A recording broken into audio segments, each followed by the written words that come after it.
What the heck is going on here? We're doing a lifted mud mower update, that's what. And we're working on right now just some piddly little stuff, but stuff that counts. Right now I am replacing the clutch springs. You can see one new one right there. And the other new one I put in is up above here.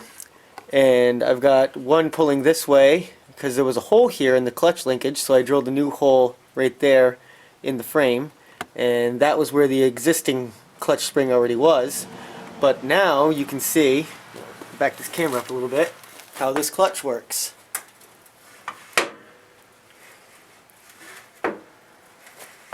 I know you can't tell on camera, but the clutch is actually a lot stiffer than it originally was. The original spring was very flimsy and very weak. So now we've got two much stronger springs on there. So I can still push it down fairly easy with my foot, but it's going to have a lot more belt tension to reduce the slippage in mud, water, and things of that nature.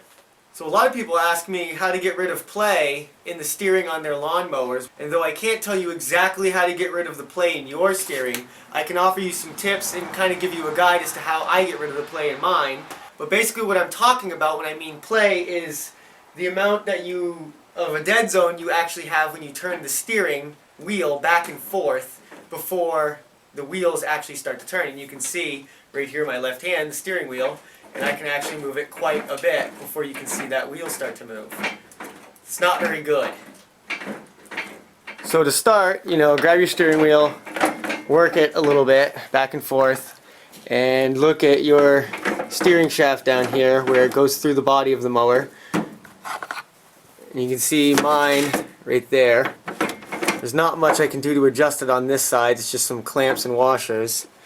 But it all seems tight. So here's the underside of the steering, and this is the steering gear, and this is the actual input gear where you turn the steering wheel, and this is actually the wheel that turns, which drives this gear back and forth, and it slides on this bolt right here, and there's another pivot bolt right down here, and the actual steering tie rod is right here. This is the part that runs to the actual front axle. So now we're going to just give the steering a quick wiggle and see what it looks like.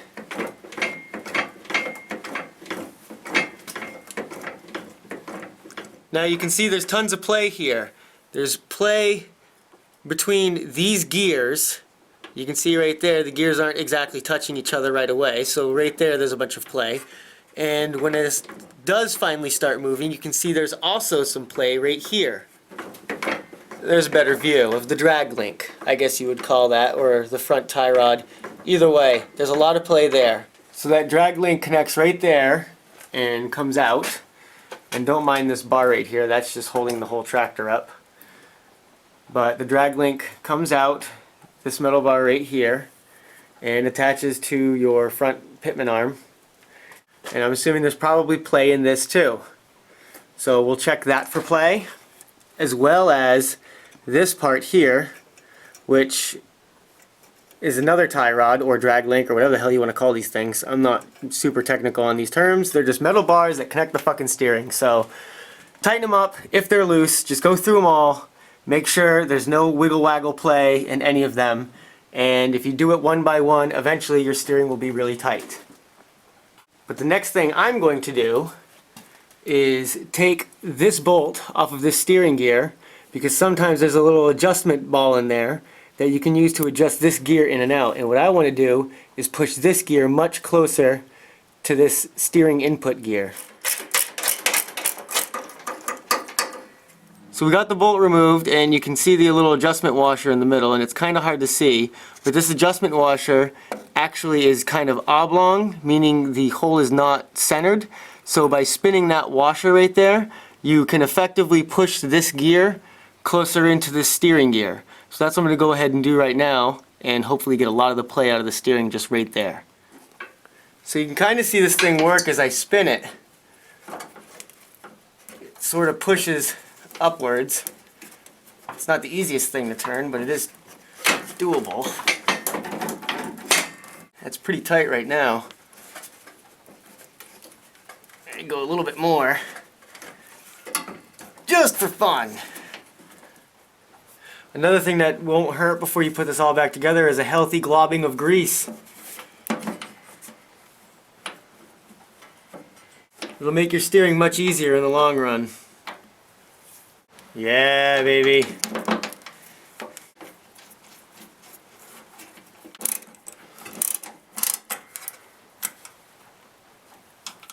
And we'll do another dose up here. Alright, so it's all greased and tightened down. Let's see how it turns. Yeah, there's still a little play there, but not nearly as much as before. At the very least, the steering is a lot easier. And there's a lot more contact between the teeth on the gears, which is really important. Because if only the tips of the gears are touching, then chances are you're going to start stripping your steering gears, which is not a good thing. You want a nice, good contact area right there in your gears, as you can see these have.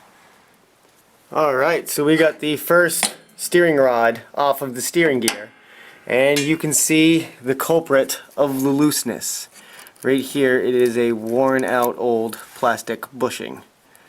When I say worn out, I mean worn out. You can't even recognize this thing. So I'm either going to replace it or rebuild it with something stronger, which is probably what I'm going to do. And we follow the rod all the way up here to where it attaches to the front steering spindle, I guess you would call it. And you can see we've got another shitload of play. So as you can see, this is where all my play is coming from. We keep chasing all these things down one by one. Eventually, we're going to have pretty good steering. Alright, so we got our primary tie rod, I guess you would call it, the steering rod, pretty much fixed. I put a new bushing in that side, you can see it in the middle, and a new bushing in that side.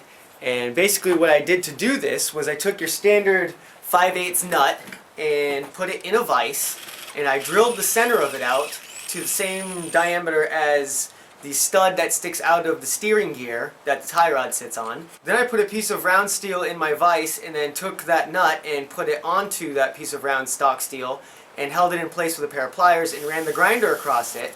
And what that basically allowed me to do was to keep an even circle all the way around the nut as I ground it down, so it wouldn't be like a weird shape when I ground the sides of it off. It worked really well.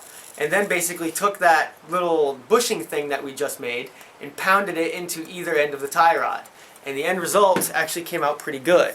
You can see it's a little small piece of steel that is now jammed into either end, and it's now the exact same inside diameter as the studs that this thing hooks to on either end. You can see that one's a little bit of a funny shape, but that's because it was neglected for so long. Alright, our steering rod is back in place. We got new washers and a new cotter pin on both ends. Follow it up to this end. Bada boom. New bushings. And I added some washers in over here. I popped these pins up on the top of these steering spindles, and I put a couple washers here in the top because there was a little bit of play back and forth in this upper spindle. So I just checked these rod ends, and they're actually not very much play in them. I was actually quite surprised. Both ends are actually pretty tight, so I'm just going to put new washers and new cotter pins in there, and I'm going to check the slack one more time to see if we've tightened it up really at all. Alright, so the steering is pretty much put back together. I put new cotter pins in that lower steering bar we were just looking at. You know, I think it's pretty much as tight as I can get it for an original lawnmower steering that's been worn out for, I don't know, probably 15 years now. But we're going to go ahead and see how the play is now versus it was before.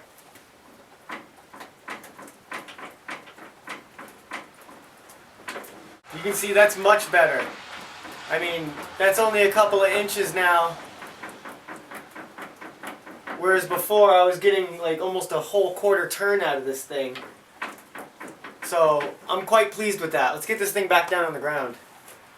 This thing looks very menacing like this. Let's hope it's the only time it's up on the rear wheels like this, because I'm hoping if I'm driving it this doesn't happen, because this will probably kill me.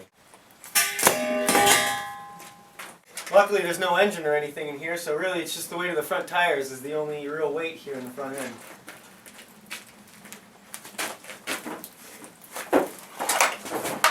Alright, so sitting up here on the thing,